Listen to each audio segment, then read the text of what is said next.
기도하시겠습니다. 하나님 아버지 감사합니다. 이 시간 저희들을 불러 모아주시고 하나님의 은혜 가운데 예배 자리에 나오게 해주셔서 감사합니다. 하나님 이 시간 하늘문을 여시고 신령한 복으로 저희를 축복하여 주옵소서.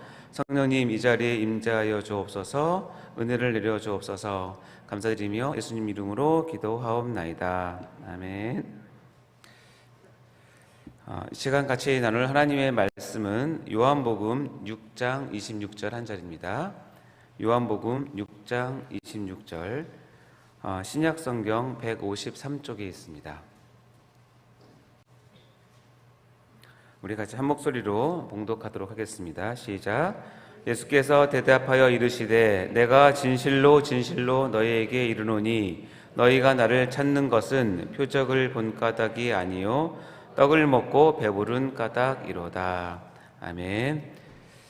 자, 반갑습니다. 이 새벽에 기도의 자리에 나오신 모든 성도분들을 환영하고 또 축복합니다. 이 시간 여러분 말씀으로 은혜 받으시고 여러분이 가지고 온 모든 기도가 응답받는 귀한 시간 되기를 간절히 소망합니다. 자, 우리 이 시간 또 잠을 깨고 굳어진 근육을 풀기 위해서 스트레칭 하도록 하겠습니다. 쭉 올려주세요. 자, 좌우로 크게 스트레칭 해주시기 바랍니다. 좋습니다. 자, 내려오면서 어깨도 앞뒤로 푸시고요.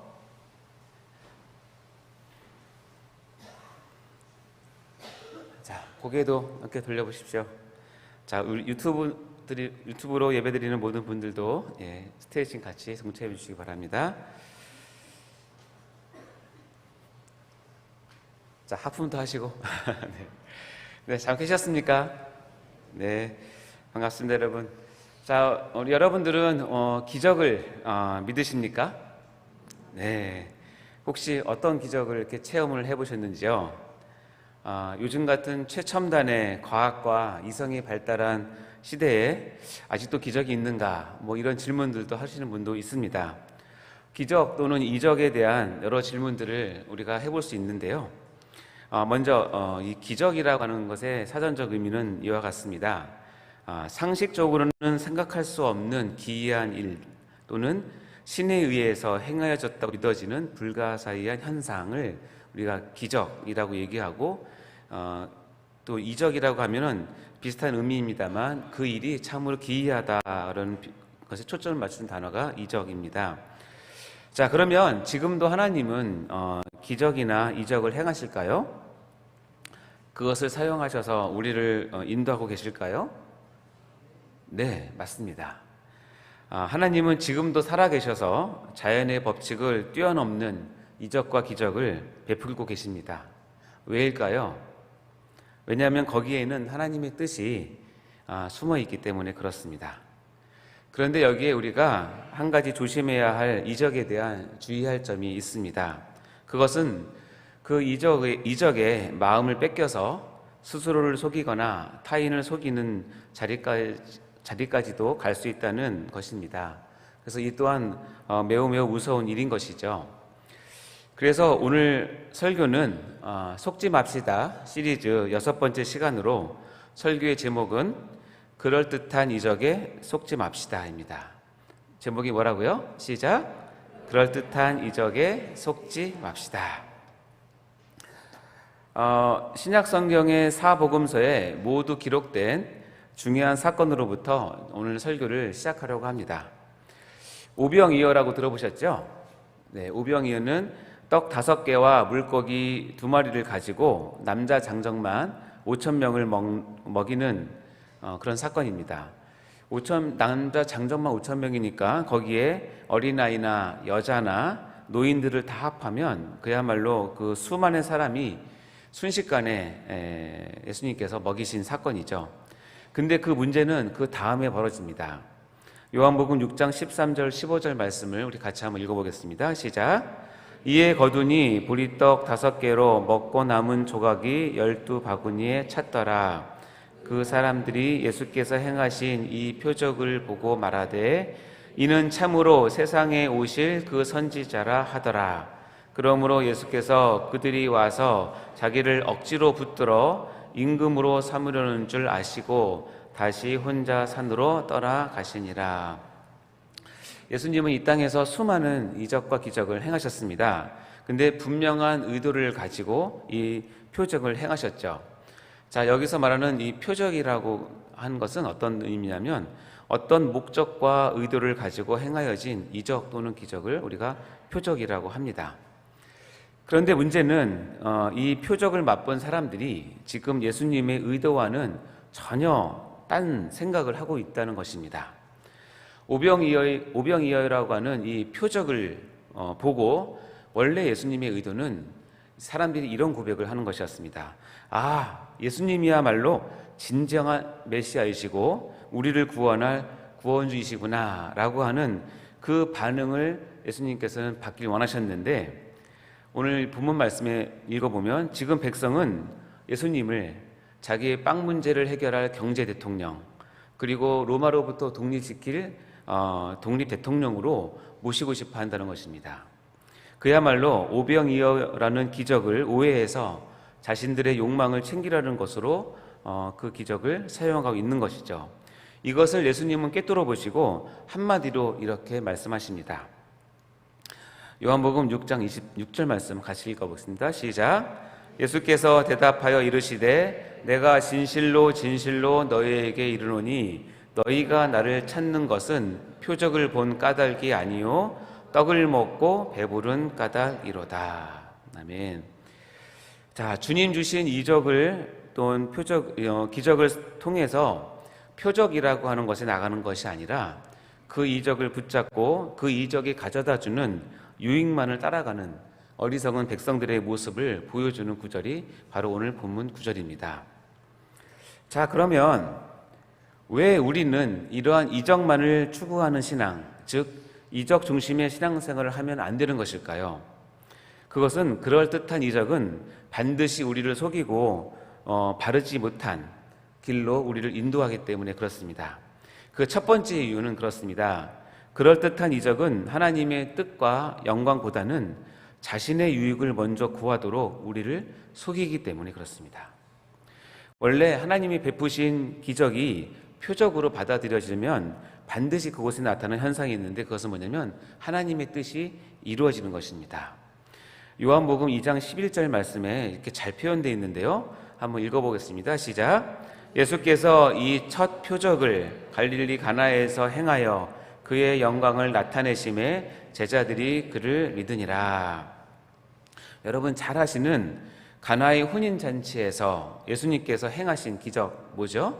물이 포도주가 되는 기적을 첫 기적이라고 되어 있는데, 요한복음 여기에 첫 표적이라고 얘기했습니다. 그리고 그 첫 표적의 결과로 무엇이 나타났냐면 예수님을 따르던 제자들이 비로소 예수님을 믿게 되는 열매를 맺게 되었다는 것이죠. 이와 같이 표적이라고 하면 하나님께서 원래 가지고 계신 의도와 뜻이 이루어지는 기적을 표적이라고 얘기할 수 있습니다. 그래서 요한복음 20장 30절 31절 말씀에는 이렇게 되어 있습니다. 같이 읽어보겠습니다. 시작. 예수께서 제자들 앞에서 이 책에 기록되지 아니한 다른 표적도 많이 행하셨으나 오직 이것을 기록함은 너희로 예수께서 하나님의 아들 그리스도이심을 믿게 하려 함이요 또 너희로 믿고 그 이름을 힘입어 생명을 얻게 하려 함이니라. 아멘. 우리가 사복음서에 보면 예수님께서 이 땅에서 정말 수많은 이적과 기적을 행하셨습니다. 근데 이것을 표적이라고 얘기하고 그 중에 몇몇 선별된 표적을 이 성경이라고 하는 것에 기록을 시켜놨는데, 이렇게 표적을 기록한 이유를 두 가지로 설명을 하고 있습니다. 첫 번째는 뭐냐면 바로 예수님께서 하나님의 아들 그리스도이심을 믿게 하는 것이 하나이고, 그리고 그 이름을 힘입어서 생명을 얻게 하려는 것이 두 번째 이유라고 이야기를 하고 있습니다. 즉 다시 말하면 기적이 표적이 되면서 나타나는 열매는 믿음과 생명이라는 뜻입니다.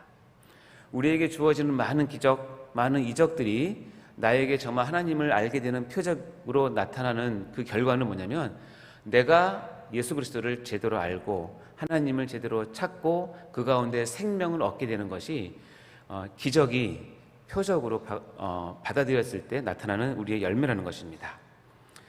자, 이와 같이 오병이어의 이 기적의 현장에서 그것을 먹은 많은 백성들이 지금 자신의 배고픔을 해결하고 그리고 안정된 정치와 해방된 조국의 미래를 갖고자 자신들의 욕망을 채우려는데 지금 예수님의 이 기적을 사용한다는 것이 오늘 본문의 이야기입니다.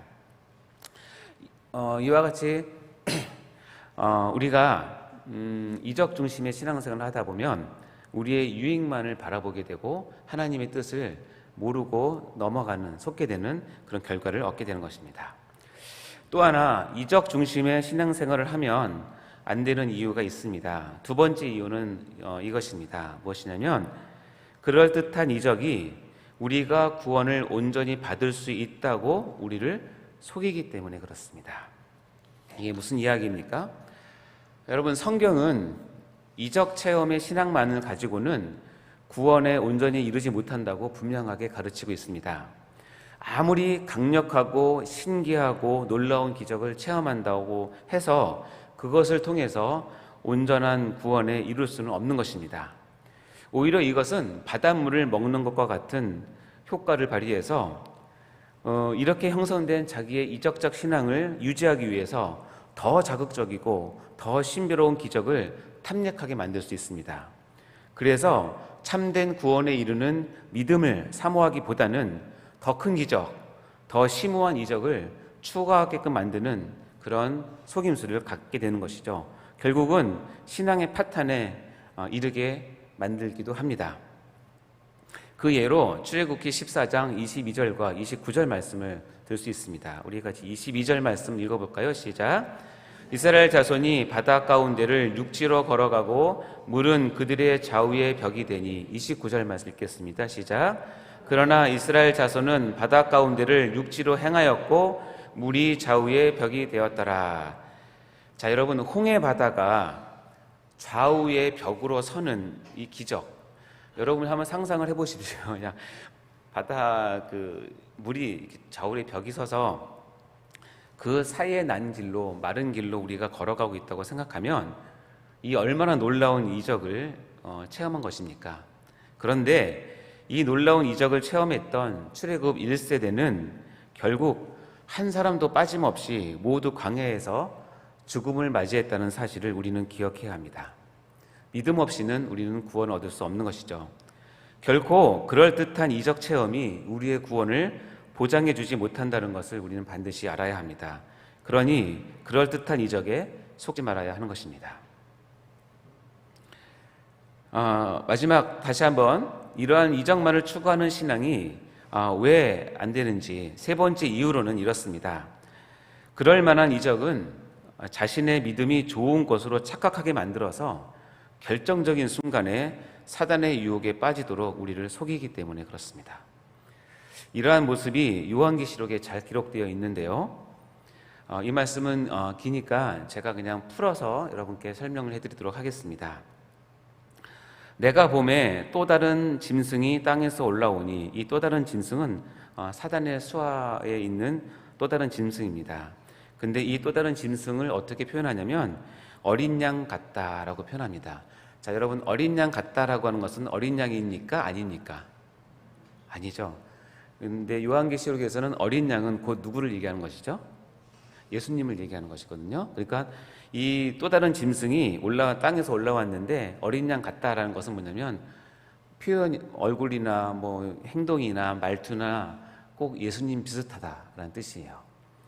근데 이 또 다른 짐승이 올라와서 이제 말을 하는데 이 또 다른 짐승보다 먼저 나왔던 짐승이 가졌던 모든 권세를 그 앞에 행하고 땅과 땅에 사는 자들을 처음 짐승에게 경배하게 합니다. 근데 이 처음 짐승을 표현하는 두 단어가 있는데 저기 보시면 죽게 되었던 상처가 나은 것이 처음 짐승이고 맨 밑에 줄에 보면 칼에 상하였다가 살아난 짐승이 처음 짐승입니다.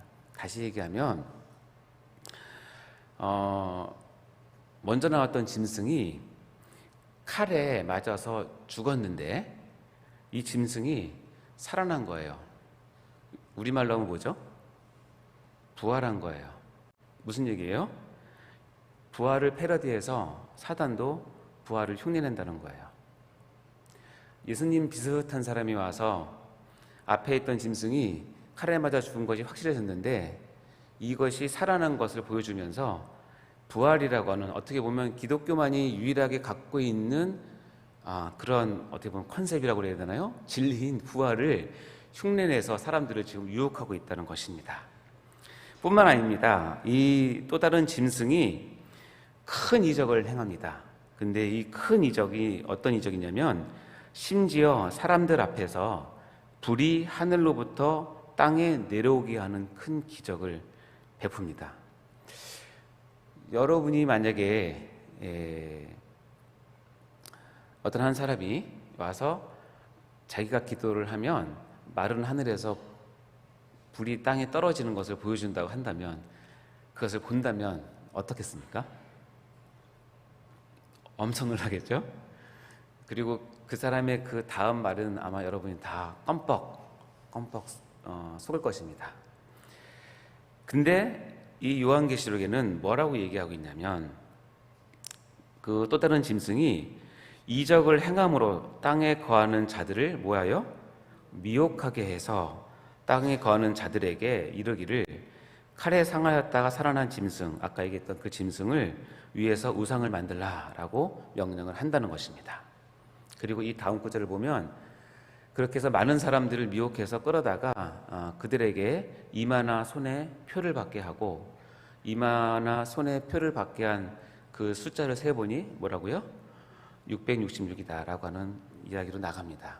자, 이것은 묵시문항이니까 우리가 다 온전하게 해석할 수는 없지만 분명한 사실은 뭐냐면, 말세를 갈수록 예수님 비스무리한 사단이나 거짓 선지자들이 나타나서 우리만 알고 있는, 기독교만 알고 있는, 신앙만 알고 있는 비슷한 이적을 행하고 우리 눈에 보이는 초자연적인 이적을 행하면서까지도 우리를 유혹하고 미혹해서 참된 신앙의 길에서 떠나게 한다는 것입니다.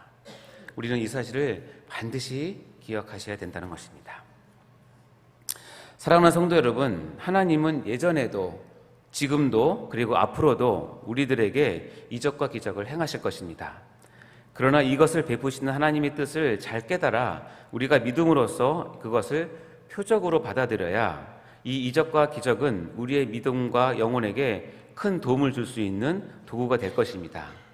그러나 눈에 보이는 기적들을 단지 그럴듯하다고 해서 이적만을 쫓다 보면 그 그럴듯한 이적에 우리는 반드시 속게 될 것입니다. 그래서 이적을 통해서 자신의 욕심만 챙기다가, 또는 그 이적을 경험한 자신이 믿음 좋다고 착각하다가, 아니 이 정도의 이적을 내가 체험했으면 나는 구원받을 것이라는 오해를 평생 하고도 살 수 있을 것이라는 것입니다. 그래서 반응 신앙생활을 못하고 결국은 망하게 된다는 것입니다. 여러분 절대로 그럴듯한 이적에 속지 마십시오. 사랑하는 성도 여러분, 제가 강조하고 싶은 것은 지금부터 말입니다. 정말로 이 세상에서 가장 큰 기적이 무엇인지 아십니까? 내가 죄인이라는 것을 깨달은 것입니다. 나 같은 죄인이 하나님의 은혜를 입어서 예수 그리스도를 고백하고 구원을 얻을 만한 믿음을 내가 받았다는 것, 이거보다 더 큰 기적은 이 땅에 있을 수 없습니다. 아멘이십니까? 저와 여러분은 지금 가장 큰 기적을 맛보고 체험한 사람들입니다. 그러니 이런 놀라운 기적을 이제는 하나님의 뜻을 드러내는 표적으로 활용할 수 있도록 나 자신을 하나님께 내어드려야 하지 않겠습니까?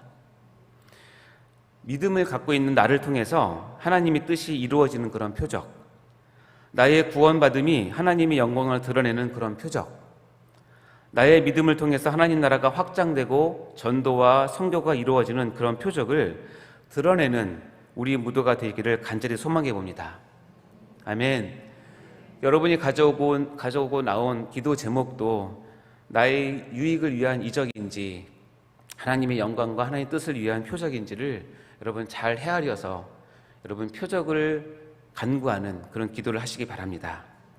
우리 자신이 하나님이 사용하시는 표적이 되어서 우리 모두가 귀하게 쓰임 받으시기를 주님의 이름으로 간절히 축원합니다. 아멘. 기도하겠습니다. 하나님 아버지 감사합니다.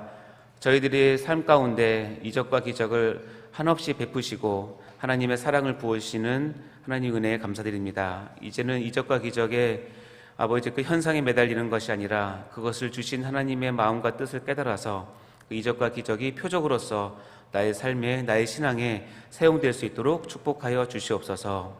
하나님 아버지, 우리가 바른 이적관과 표적관을 가지고 우리 가운데 벌어지는 많은 초자연적인 하나님의 역사를 우리가 마음껏 누리며 이를 통해서 우리가 하나님을 영화롭게 드리며 우리의 신앙이 자랄 수 있도록 축복하여 주옵소서.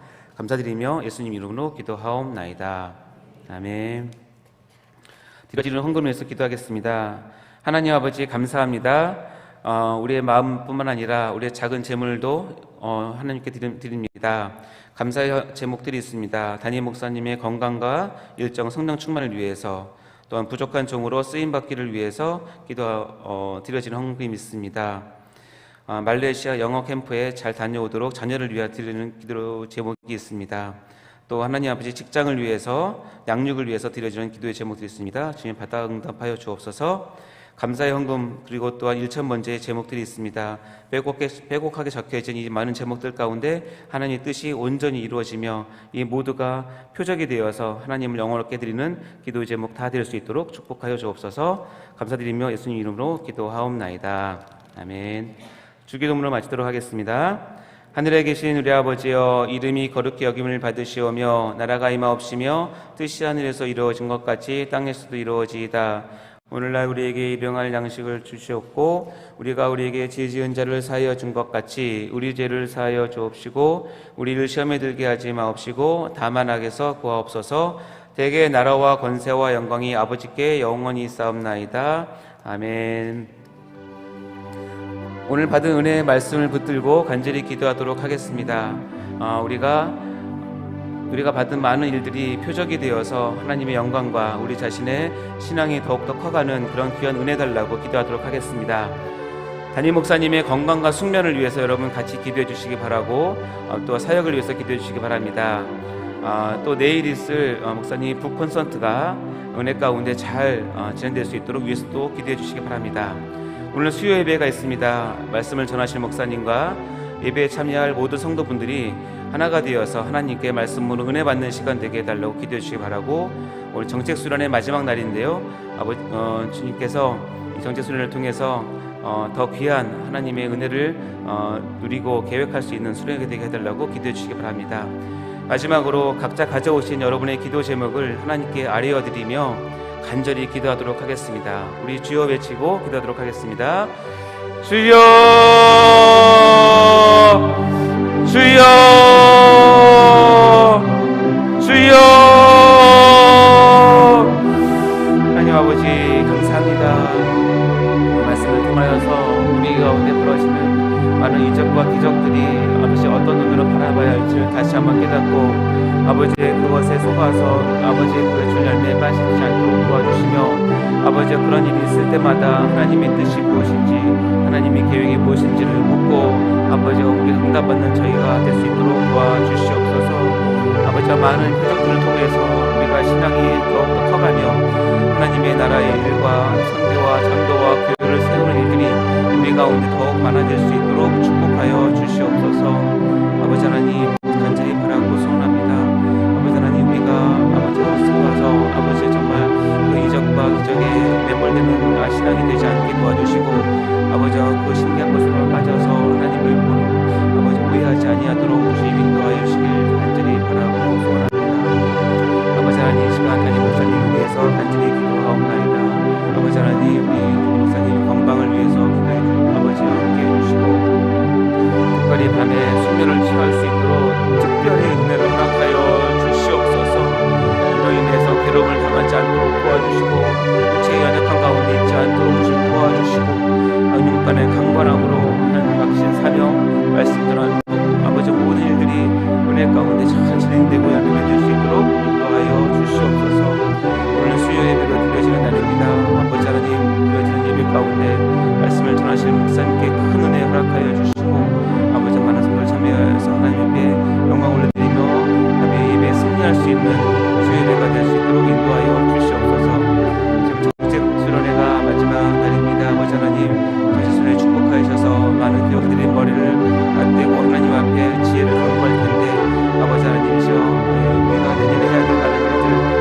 가운데